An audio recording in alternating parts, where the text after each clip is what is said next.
哪怕你现在事业有成，我也想请你停下30秒，审视一下枕边的那个人，他是你的护身符，还是你的定时炸弹？隐学里有一句话：一辈无好妻，3代无好子。男人选老婆，本质上是在选未来孩子的基因库和自己后半生的生死搭档。为什么有的关系是深度链接，有的却是慢性自杀？今天我带你识破婚姻里的6大假象，帮你把人生最要命的风险降到最低。既然我们要聊这第一个层级，也就是真正的妻，你必须先从脑子里把那些廉价的言情剧和所谓的贤妻良母刻板印象通通格式化掉，因为我们要讨论的是一个男人生存系统里最核心的驱动引擎，是一个真正意义上的人生合伙人。很多人一提到老婆，想到的就是那个在家里等他吃饭，帮他洗衣服，偶尔撒个娇的女人。如果你是这么想的，那说明你对社会竞争的残酷性还一无所知，你根本没有意识到婚姻是一场长达几十年的资源战争。真正的妻，她绝不是你的附属品，更不是靠你豢养的寄生虫，她是那个能跟你门当户对、背景相当，甚至在能力上与你高度互补的战略合伙人。你要明白，在古代那些能传承几百年的名门望族里，选妻这件事情的权重甚至超过了家主的个人意愿，因为他们深知，娶一个女人进门，本质上是给家族引进了一套全新的管理系统和资源链路。一个合格的妻，她是你在事业、家庭、人生这张红大棋盘上的核心棋子，她拥有独立的智慧和清醒的认知，她不是那个只会伸手要钱、只会制造情绪麻烦的累赘，而是能跟你共同注资、共同承担风险、共同享受红利的核心股东。哪怕他在某些生活细节上不那么精明，但他必须要在大事上听得进话，稳得住心，扛得住雷。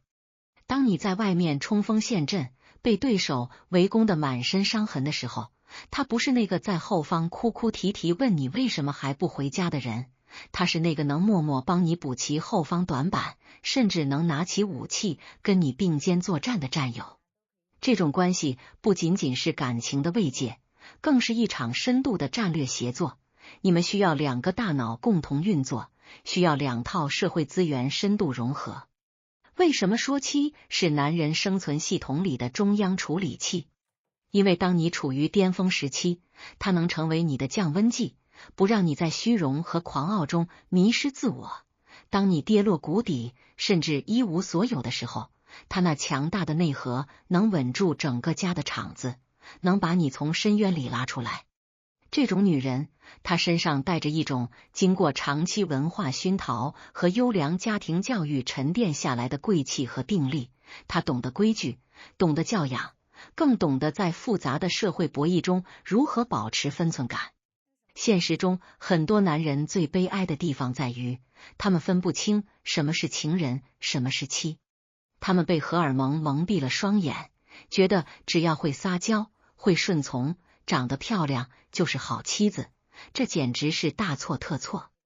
真正的妻，她有时候甚至会让你觉得不好对付，因为她有主见，她会指出你的错误，她会逼着你一起成长。她是你最宝贵的信任资产，是你最坚实的后盾。你人生中所有核心的秘密、最重要的资源、最深厚的情感，都应该第一时间优先配置给她，因为她是你生命中唯一的、合法的、利益高度捆绑的原始股持有者。如果没有她的支持和配合，你的事业再大，也只是沙滩上的城堡，海浪一冲就塌。这种合伙人关系的背后，往往依托于深厚的家庭底蕴。你可以观察那些能在风浪中屹立不倒的男人，他们背后的那个女人，眼神里一定透着一种坚韧和通透。他们不需要每天盯着你的手机，也不需要通过查岗来寻找安全感，因为他们本身的价值就给了他们足够的底气。他们不仅懂你，更懂这个社会运行的潜规则。懂如何在关键时刻为你的人脉铺路，懂如何教导出优秀的下一代来延续家族的香火。如果一个男人是草根出身，想要在茫茫人海中筛选出这样一个妻，其难度不亚于重仓买入一只10年10倍的牛股。你不仅要看他的脸，更要看他的原生家庭，看他父母的相处方式，看他在面对突发危机时的第一反应。一个优秀的合伙人，他身上必须具备一种止损的能力。当全家人都陷入某种负面情绪或者决策失误时，他能理性的叫停，而不是跟着你一起疯狂。他是你人生的护身符，也是你命运的死对头。如果你打算堕落，他会是你第一个反对者；如果你打算登顶，他会是你最后一个支撑点。很多男人在婚后事业一落千丈，其实就是因为他娶了一个假合伙人。那个女人每天都在消耗他的精力和财力，把他的雄心壮志磨平在柴米油盐的琐事和无休止的抱怨中。而真正的妻，他会把家庭打造成一个能量加油站，让你在外面受挫之后，回到家里能迅速回血。他看重的是长期的阶层跃迁，而不是眼前的名牌包包和虚荣炫耀。他甚至比你更在意你的名誉和底线，因为他知道你们是一个生命共同体。所以，当你站在人生的十字路口选择伴侣时，请务必收起你那廉价的怜悯之心和盲目的浪漫幻想。你要找的不是一个需要你时刻呵护的小女孩，而是一个能跟你共筑一生的搭档。他能耐得住穷困，守得住诱惑，更能理得清复杂的利益关系。这种合伙人模型下的妻，才是男人在残酷社会竞争中能够守住基本盘，甚至实现阶层跨越的关键所在。只有认清了这一点，你才算真正踏入了成年人博弈的大门，否则你所谓的结婚，不过是在为自己的人生埋下一颗随时会引爆的炸弹。真正的妻，是那个能帮你撑起半边天，成就你们共同未来的人。他是那个在所有人都不看好你时，依然坚定地站在你身边，用他的智慧和韧性陪你走完这段死亡游戏的人。说完这第一层的人生合伙人，也就是那个能跟你并肩作战、利益高度捆绑的妻，咱们接下来必须得聊聊这最容易让男人产生幻觉，也最容易让家庭秩序崩盘的第二层级，也就是所谓的妾，或者说现代语境下的辅助者模型。你千万别一听到这个词儿就觉得是在聊什么封建残余，咱们今天拆解的是一套延续了几千年的情感与权力的结构逻辑，是一种隐藏在人性深处的角色分层。很多男人在现实生活中过得鸡飞狗跳，甚至事业刚有起色就迅速滑坡，根本原因就是他根本分不清什么叫辅助，什么叫主位。他把一个本该提供额外情绪价值的辅助者，硬生生地抬到了决定人生走向的决策位上，结果就是整个家庭系统的底层代码全乱了。你要看清这个妾或者说辅助者的本质，他跟妻最大的区别就在于，他不承担你人生版图里的主权责任，他是一个低配版的补充，是一个锦上添花的点缀。在古代的制度设计里，妾的存在是为了弥补妻在某些功能上的缺失，比如纯粹的生理吸引、温顺的情绪陪伴，或者是家族子嗣的延续，但他永远被锁死在副手的位置上。换到今天来看，这种女性角色往往出现在那些事业小有所成的男人身边，她表现得比妻子更懂你的累，比妻子更会撒娇，比妻子更愿意听你那些宏大的商业计划而不泼冷水。他带给你的不是沉重的家庭责任，而是一种轻盈的逃避现实的幻觉。你觉得跟他在一起特别放松，觉得这才是真爱，觉得家里那个管东管西、天天跟你算账的老婆简直就是黄脸婆，是枷锁。兄弟，如果你这么想，那你就已经一脚踩进了人生覆灭的红线。你必须保持极致的冷静去观察这个所谓的辅助者，他的生存逻辑是建立在你的剩余价值之上的。一个合格的辅助者，他应该有自知之明，知道自己是来提供情绪缓冲的，而不是来抢夺家产和话语权的。他跟你的结合应该基于一种感性上的信任和舒适，甚至他应该有一定的经济独立性，而不是把自己活成一个完全靠你喂养的沉重负担。最危险的情况是什么？就是这个辅助者生出了僭越的心，他开始计算你的房产证上有谁的名字，他开始挑拨你跟原配合伙人的关系，他开始在你的社交圈里争名分。一旦辅助者想要替代主位，那就不再是温柔乡，而是修罗场。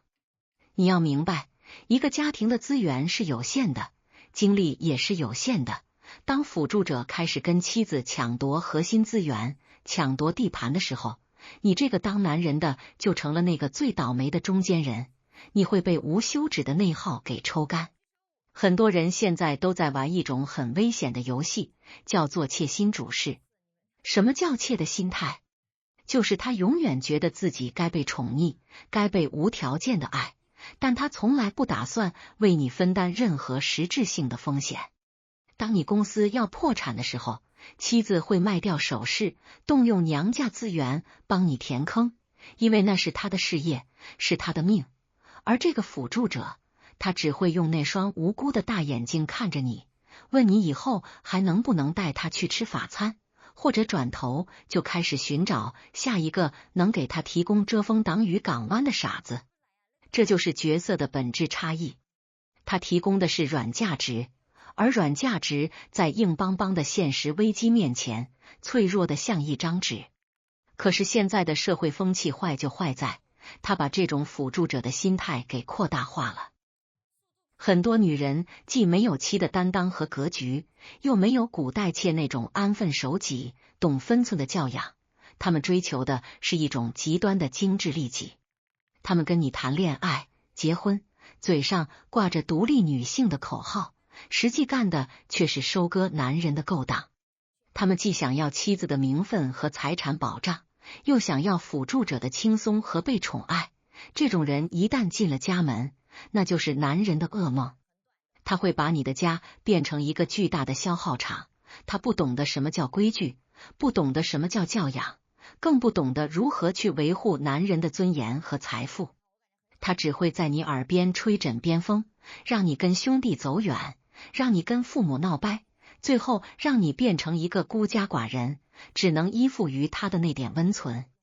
一个聪明的想干大事的男人，一定要学会给身边的女人定性。如果他只是一个辅助者，你就要把他严格限制在情感陪伴的圈子里，千万不要让他触碰你的核心业务，更不要让他介入你的家族决策。辅助者就像是车里的香氛或者是高级音响，它能让你开车的时候心情舒畅，但它绝对不能代替发动机。如果你把香氛当成了发动机，这车迟早要报废在半路上。你要看他懂不懂得分寸，知不知道退让，有没有那种在关键时刻不给你添乱，不让你分心的自觉。真正高级的辅助者是那种能看透你的脆弱，但绝不以此作为要挟，能在你得意时给你降温，失意时给你留面子的女人。但这种人在现代这个浮躁的全员向前看的环境里，几乎快绝迹了。现在更多见的是那种伪辅助者，他们披着温婉的外壳，实则心怀鬼胎。他们会利用你的愧疚感，利用你的英雄情节，一点一点地蚕食你的意志。当你发现自己开始为了迎合他的情绪而推掉重要的商务社交，为了满足他的虚荣而动用原本属于家庭发展的备用金时，你就已经失去了对人生的控制权。你以为你是在爱，其实你是在自残。辅助者模型最致命的陷阱就在于它的隐蔽性，它不像直接收割你的捞女那样吃相难看，它更像是一种慢性的毒素，让你在温柔的怀抱里慢慢变得平庸，变得软弱，变得是非不分。所以说，如果你发现自己身边的女人格局太小，眼里只有那点情情爱爱，每天纠结你回消息慢了几分钟，或者总是拿你跟别人的老公比谁更会制造惊喜，那你就得清醒地意识到，他最多只能是个辅助者，而且还是个不合格的辅助者。你千万别想着通过教育去改变他，让他变成你的合伙人，那是不可能的，阶层认知和性格底色是改不了的。你要做的就是止损，或者是严格划清界限。你要守住你的基盘，守住那个能跟你同风雨、共命运的妻的位置。总结下来，这第二层级的妾或者辅助者，本质上是男人欲望的一种延伸，也是人生风险的一个变量。你处理好了，它是生活的调味品；处理不好，它就是你事业的终结者。一个男人如果连这点识人的眼力劲儿都没有，连这点定力都拿不出来，那他活该被命运摩擦。记住，在这个残酷的社会博弈中，没有人会心疼你的眼泪，大家只会看你最后手里还剩多少筹码。不要为了那点短暂的、廉价的情绪安慰，丢掉了你经营了几辈子的家底。这不仅是对你自己的不负责，更是对你整个家族血脉的背叛。看清这些层级，看清这些面孔，你才能在这个吃人的婚姻游戏里勉强保住一线生机。聊完了那个能跟你并肩作战的妻，也拆解了那个让你产生幻觉的妾，咱们现在必须把这层遮羞布彻底撕开，去看看那个人性博弈里最残酷也最具有毁灭性的第三层级，也就是所谓的际遇花魁，或者用现代商业逻辑来讲，这叫做纯粹的交易与收割模型。你先别觉得这个词刺耳，觉得我在贬低谁，咱们今天谈的是底层逻辑，是那种披着情感外壳，实则进行精准存量收割的社会真相。很多男人在事业巅峰期突然陨落，甚至背负巨债，名声扫地，大半都是栽在这个层级的女人手里，因为他们根本分不清什么是爱，什么是局，他们把对方精心包装出来的猎捕行为当成了上天垂青的缘分，结果最后连骨头渣子都不剩。你得明白，花魁这个词在古代那是顶级的心理架构师，他们卖的从来不是体力，而是梦幻，是那种能精准击中男人英雄主义和虚荣心的情绪毒药。放到今天，这个模型演变成了那些混迹于高端圈层、名媛拼单群，或者是社交软件上把自己包装的精致无比的女性。她们的生存逻辑非常清晰，那就是以最小的成本撬动男人的最大资产。他们看你的眼神里没有爱，只有对你身价的评估，他们对你的每一个微笑、每一次撒娇，甚至每一句看似不经意的关心，都是经过精密计算的营销手段。如果你觉得他懂你、崇拜你，甚至让你觉得找到了灵魂伴侣，那恭喜你，你已经进入了人家的收割漏斗。这种女人，她们太专业了，她们研究男人的弱点，就像研究财报一样认真。他们知道你这种事业有成的男人缺什么，你缺的是一种被绝对认同的价值感，你缺的是一种逃离沉重现实的轻盈感，而这些他们都能批量生产。你要看清这个模型的残酷性，交易就是交易，收割就是收割，它讲究的是投产比。普通的G模型是短平快的零售，大家各取所需，虽然低级，但至少诚实。而高阶的花魁模型则是漫长的融资陷阱，它会先让你觉得你是在跟一个独立、优秀、有品位的女性谈恋爱，它会带你去画展、聊艺术、品红酒，甚至表现出一种对金钱的淡泊，但这所有的铺垫都是为了最后那一记重锤。当他觉得你的防御心彻底卸下，觉得你已经离不开这种虚假的温存时，真正的收割就开始了。可能是家里出事了需要巨款，可能是要创业需要你背书，也可能是通过婚姻合同直接划走你一半的江山。这种女人，她是男人生存系统里的黑客病毒，她通过入侵你的情感端口，最后接管你的财务权限。很多男人最愚蠢的地方在于，他总觉得自己是那个例外，觉得这个女人虽然风评不好，或者虽然有很多前任，但对他一定是真的。兄弟，清醒一点，在收割模型里，没有例外，只有还没到位的价格。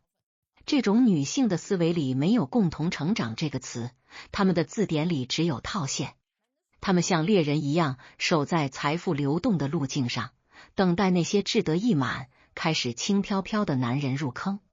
他们身上那种廉价的、速成的所谓精致感，其实就是收割机的刀片，闪着光，却是要命的。你以为你在消费美色，其实你在消费你的未来，你在消费你整个家族几十年积累下来的原始资本。更可怕的是，这种收割模型现在已经高度社交化和洗脑化了。有很多所谓的情感博主甚至在开班授课，教这些女人如何识别高价值男性，如何通过朋友圈建设、话术引导，甚至心理暗示来控制男人的意志。这已经不是男女关系了，这是专业对业余的降维打击。当你在商场上跟老狐狸们斗得筋疲力尽，回到这种温柔乡里想歇一歇的时候，你根本意识不到，你面对的是一套成熟的心理操纵系统。它会利用你的愧疚感，利用你的保护欲，一点一点的把你身边那些真正对你好的人，你的父母、你的兄弟、你那个说话不讨喜但忠诚的妻给推开，让你彻底孤立。因为只有当你变孤单了，他才好下手，他才好彻底掌控你的意志。你要看一个女人是不是处于收割模型，其实很简单，就看她对你有没有共情能力。真正的合伙人会担心你累不累，会劝你不要铤而走险，辅助者会心疼你压力大，会给你熬碗汤。但收割者，他关心的永远是你的账单，是你的礼物，是你能不能带他去更高层级的社交场合，让他认识更多的人。他的爱是有条件的，而且那个条件会随着你的财富增长而不断加码。一旦你遭遇挫折，一旦你表现出颓势，收割者的变脸速度比翻书还快。他会迅速止损，带走他能带走的一切，甚至会在临走前反手举报你，把你当成他晋升下一个圈层的垫脚石。这种冷酷无情是刻在交易模型骨子里的。我见过太多的男人在风光的时候被这些花魁环绕，觉得自己简直是人世间的皇帝，结果一旦遇到风浪，身边一个能打的人都没有，全是这些吸血的虫子。这种收割模型的本质，其实就是一种对男性生命能量的掠夺。他们不创造价值，他们只分配价值。如果你娶了这样一个女人进门，那你不是娶了个老婆，你是请了个审计，而且是那种专门找你茬，准备分你家产的审计。他会把你的家变成一个秀场，每天除了拍照就是攀比，他会消耗掉你最后一点进取心，让你沉溺在温柔乡里慢慢腐烂。所以，作为男人，你必须具备一种看透局的能力。你要能分清谁是陪你一起种地的人，谁是最后来摘果子的人。对于这种交易与收割模型的女性，如果你定力够强，把它当成偶尔的消遣也就罢了，那是你的自由，但你千万不能让它进入你的核心生活圈。你不能给他任何承诺，更不能让他接触到你的财富底牌。你要时刻提醒自己，他那精致的皮囊下运行的是一套冰冷的利息计算器。不要试图用真心去感化一个以收割为生的人，那就像是劝狼去吃草，最后只会让你自己变成一盘菜。在这个充满了诱惑和陷阱的现代社会里，男人最大的自律就是克制自己的英雄情节。不要觉得你可以救赎谁，不要觉得你可以通过钱买到真正的忠诚。在第三层级这个收割场里，只有冷冰冰的筹码交换。你认清了这一点，你才能在那些香风鬓影中保持那一分清醒，你才能保住你作为男人的最后一点尊严和基业。记住，真正的财富和地位是为了让你有更多选择权，去守护那些真正值得的人，而不是让你变成一群高级猎物眼中的大肥羊。守住你的心，守住你的财，这就是你在这一层级里唯一的生存法则。拆解完前面那个极具迷惑性的花魁收割模型，咱们现在得往下走，去碰一碰那个最让普通男性乃至中产阶层感到阵痛，甚至能让你大半辈子积累毁于一旦的第4层级，也就是所谓的捞女，或者在社会运行逻辑中我们称之为损耗模型。你千万不要觉得只有亿万富豪才会被捞，那是你太小看这个模型的渗透力了。捞女模型的本质不是那种动辄要你一半家产的高端并购，而是一种全方位、高频次的抽血式损耗。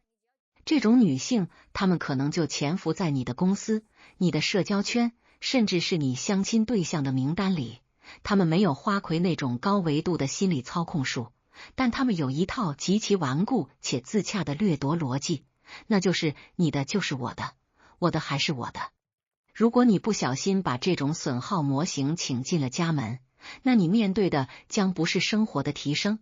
而是一场漫长的、看不见尽头的资产负债表坍塌。你要看清捞女模型的底层代码，他们的核心驱动力是极度的补偿心理和匮乏感。他们对生活质量的追求，从来不是建立在自我奋斗或者资源置换上，而是建立在对男性的纯粹剥削上。这种损耗是全方位的，首先是经济上的蚕食，他会以各种名义，过节、生日，甚至只是心情不好，要求你进行超额消费。在他的认知里，男人对他的爱必须通过账单来量化，而且这个额度只能涨不能跌。如果你今天送了个5000的包，明天送个3000的，那就是不爱了，就是变心了。他们把你的血汗钱当成廉价的纸片，挥霍起来毫无心理负担，因为在他们看来，你只是一个提供物质养分的工具人，一个会行走的提款机。这种损耗最可怕的地方在于，它会慢慢掏空你的现金流，让你原本可以用来投资、创业或者是提升家庭抗风险能力的资本，全都变成了一堆过时的奢侈品和转瞬即逝的虚荣消费。紧接着就是情绪上的损耗。捞女模型通常伴随着极高的内耗属性，它会通过制造矛盾、索要情绪价值来完成对你的意志掌控。他会用那种虽然我没钱，但我有态度的虚假清高来打压你的自尊，让你觉得亏欠他，让你觉得如果你不满足他的物质要求，你就是一个不合格的男人。你每天在外面为了碎银几两跟客户博弈，跟领导周旋，回到家不仅得不到一点温存和理解，还要面对无止境的比较和埋怨。他会拿你跟朋友圈里那些真假难辨的阔太生活去比，用一种尖酸刻骨的方式摧毁你的自信心。这种长期的精神折磨会让你变得疲惫、猥琐，甚至开始怀疑奋斗的意义。一个男人如果失去了精气神，那他在社会上的竞争力就会呈指数级下降。这就是损耗模型最阴毒的附加伤害，他不仅要你的钱，还要废掉你挣钱的能力。而且你要明白，捞女模型是完全不具备抗风险能力的。他们是典型的大难临头各自飞，甚至还没等大难临头，只要你的收入曲线稍微出现一点波动，只要你不能再维持他那种超前消费的生活水平，他就会立刻启动寻找下家的预案。在他的逻辑里，没有任何情感沉淀，只有实时的价值比对。这种女性是没有信用可言的，她们是情感市场的短线投机客，她们的行为准则就是寻找最容易下手的血包。如果你此时还抱着那种只要我对她好，她总会感动的幻想，那你就是典型的认知残疾。对于损耗模型来说，你的好是理所应当的成本，而你的老和穷则是不可原谅的罪过。很多男人在遇到捞女时，总会被他们那种伪装出来的弱势和依赖所迷惑，觉得这个女孩子离了我就活不下去，觉得我有责任保护她的纯真。兄弟，那不是纯真，那是经过社会毒打后进化出来的精准伪装。这种损耗模型的破坏力，足以让一个上升期的男人跌回原形，让一个原本富足的家庭在短短几年内债台高筑。他们就像是贪婪的寄生虫，吸干一个宿主之后，会毫不留情地寻找下一个目标，而留给你的只有满屋子的账单和一颗支离破碎的心。所以，在步入一段关系之前，你必须具备一种成本核算的理性。你要看这个女人是否具备基本的财务常识，是否尊重你的劳动成果，是否愿意在你低谷时哪怕只是表现出一点点的共情。如果一个女人的世界观里只有索取和消费，如果她从来不打算为你的人生增量贡献任何价值，那么请你务必果断地切断连接，不要被那点廉价的荷尔蒙牵着鼻子走。你要守住你的基本盘，守住你作为男人的生产资料。在这个竞争激烈的时代，男人最宝贵的资产是时间、精力和资本，而捞女模型就是专门为了毁灭这三者而存在的。看透了这一点，你才能从那种自我感动的深渊里爬出来，去寻找那个能让你增值，而不是让你永无止境损耗的灵魂。剖析完前面那些要么图钱，要么图利的交易模型，咱们现在终于来到了整个人性光谱中最幽暗，也最让男人感到绝望的第5个层级。这就是我必须要严厉警告大家的蠢恶女，也就是生命系统里的黑洞模型。如果说捞女只是损耗你的金钱，花魁只是收割你的资产，那么一旦你撞上这个层级的女人，你面对的将是人格的破碎、家运的凋零，甚至是整个人生逻辑的彻底坍塌。你千万别以为我在危言耸听，很多男人在外面顶着狂风暴雨能面不改色，在商战里杀伐果断，可回到家却被折磨得想跳楼，根本原因就是他娶了一个认知极低却又极度恶毒的黑洞。这种女性的生存逻辑既不是为了合作，也不是为了交易，她们唯一的本能就是通过摧毁他人的价值感，来填补自己内心那片荒凉的虚无。你要看清这个黑洞模型的底层特征，那就是逻辑的完全不可理喻，加上情绪的极度不稳定。这种蠢，不是那种单纯的没文化、没见识，而是一种顽固的、自以为是的认知闭环。他永远活在一种受害者妄想中，觉得全世界都欠他的，尤其是你这个当丈夫的，无论你付出多少，拿回多少成果，在他眼里永远是不够的，甚至是有罪的。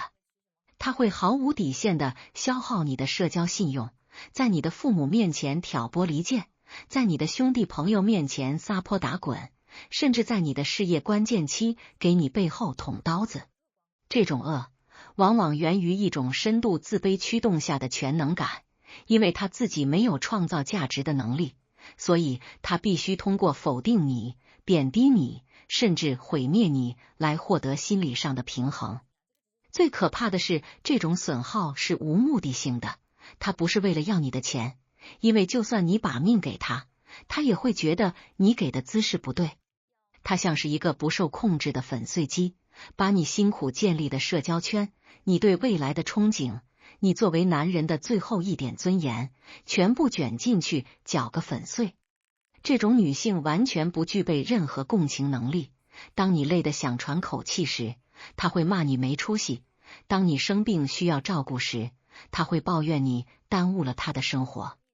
她会精准地捕捉到你性格中最柔软、最在乎的部分，然后用最尖酸、最刻薄的语言进行毁灭性打击。这种长期的精神霸凌，会让你产生严重的自我怀疑，让你从一个意气风发的开拓者变成一个缩头缩脑、战战兢兢的躯壳。你要明白，婚姻在本质上是一种能量的交换，但黑洞模型只负责吞噬。它不仅不产生任何正向的注意，还会把你的家族气运彻底带偏。它对下一代的教育更是灾难性的，它会把那种扭曲的价值观，那种对世界满怀敌意的思维方式遗传给孩子，让你的基因延续变成一种悲剧的轮回。很多男人总觉得自己有救赎的能力，觉得只要自己足够包容、足够忍让，就能感化对方。兄弟，你太天真了，黑洞是物理规则，不是情感问题。你所谓的宽容，在他们眼里只是软弱可欺的证明，只会激发他们变本加厉的恶意。这种蠢恶女通常伴随着极强的控制欲，但这种控制不是为了更好的经营，而是为了通过毁灭你来达到完全的占有。她会切断你所有的外援，让你在孤立无援中只能依附于他那病态的逻辑。如果你发现自己开始为了避免争吵而选择撒谎，为了平息他莫名的愤怒而放弃底线，那么恭喜你，你已经成为了这个黑洞的祭品。这种模型的杀伤力是溢出的，它会影响到你的事业决策，让你在关键时刻因为心力交瘁而做出愚蠢的选择。一个男人的天花板取决于他的认知，而他的底线则取决于他身边的女人。所以，作为男人，你必须具备一种一眼定生死的决断力。如果你发现一个女性不讲逻辑、不顾底线，且习惯性的通过伤害亲近的人来获取快感，请你务必立刻不计成本的切断所有联系。这不是爱不爱的问题，这是生与死的问题。不要试图跟黑洞讲道理，因为在他的世界里，道理是用来绑架你的工具。你要守住你的精神阵地，守住你作为人的基本体面。记住，在这个残酷的游戏里，你最核心的资产不是金钱，而是你的心智完整性和能量场。一旦被黑洞吸干，你的人生就再也没有翻盘的可能。看清这种极端的恶，是你成年之后最重要的一门生存课，也是你保住命脉的最后一道防线。聊到这里，咱们必须得给这整场关于婚姻、关于人性的拆解收个尾，去碰一碰那个最扎心也最宿命的终极结论。在这场漫长的生命博弈里，选对人，他就是你这辈子最硬的护身符。可一旦选错了人，那这条路通往的就不是什么避风港，而是活生生的黄泉路。你千万别觉得我说话重，觉得我在吓唬你。如果你在这个社会上摸爬滚打过，如果你见过那些曾经意气风发的男人怎么一夜之间白了头，见过那些原本殷实的家底怎么被一个女人折腾得精光，你就知道，这绝对不是什么玄学，这是血淋淋的因果。你要明白，什么叫做护身符？一个对的女人，她不需要多有钱，也不需要长得多惊艳，但她身上一定有一种能稳住你神魂的定力。当你在这个功利、浮躁，甚至有点吃人的社会里杀得精疲力竭，当你满身伤痕的推开家门，她那个平和的眼神，那句懂你的话，甚至只是那个安稳的磁场，就能让你瞬间回血。这种女人，她是你在迷失方向时的那根定海神针，是你面对外界诱惑时的一道防火墙。她会帮你挡掉那些乱七八糟的损友，会帮你理顺那些缠绕不清的人情往来，甚至在你头脑发热，想要铤而走险去赌国运的时候，她能用一种只有你能听进去的方式，把你从悬崖边上拉回来。这就是护身符的威力，它保的不仅是你的财产，更是你的命，是你的气数，是你作为一个男人在这个世界上立足的那股子精气神。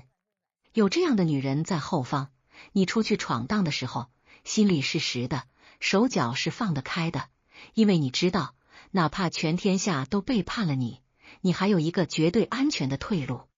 可如果你选错了人，那这种消耗就是从根子上开始烂起的，这就是我说的黄泉路。这种错，有时候不是因为他坏，而是因为他跟你完全不在一个频率上，或者他本身就是一个无法被填满的黑洞。它会像慢性的毒药一样，一点一点抽干你的能量。你每天睁开眼，面对的不是支持和理解，而是无休止的埋怨、攀比和那种让你窒息的情绪索取。你为了平息他的怒火，不得不出卖自己的原则；你为了满足他的虚荣，不得不透支自己的体力和尊严。这种长期的内耗会让你变得猥琐，变得平庸，甚至让你产生一种极度的厌世感。你开始害怕回家，开始在地下车库里抽烟到半夜，开始觉得这辈子活得真没劲。这种精神上的凌迟，比任何肉体上的折磨都要可怕。它会让你在不知不觉中失去了向上爬的动力，失去了看世界的眼光，最后你只能在那种琐碎和卑微中枯萎掉。更现实的一层是，选错人会直接引发你现实利益的系统性崩盘。一个认知低下的女人，她会是你事业上最大的绊脚石。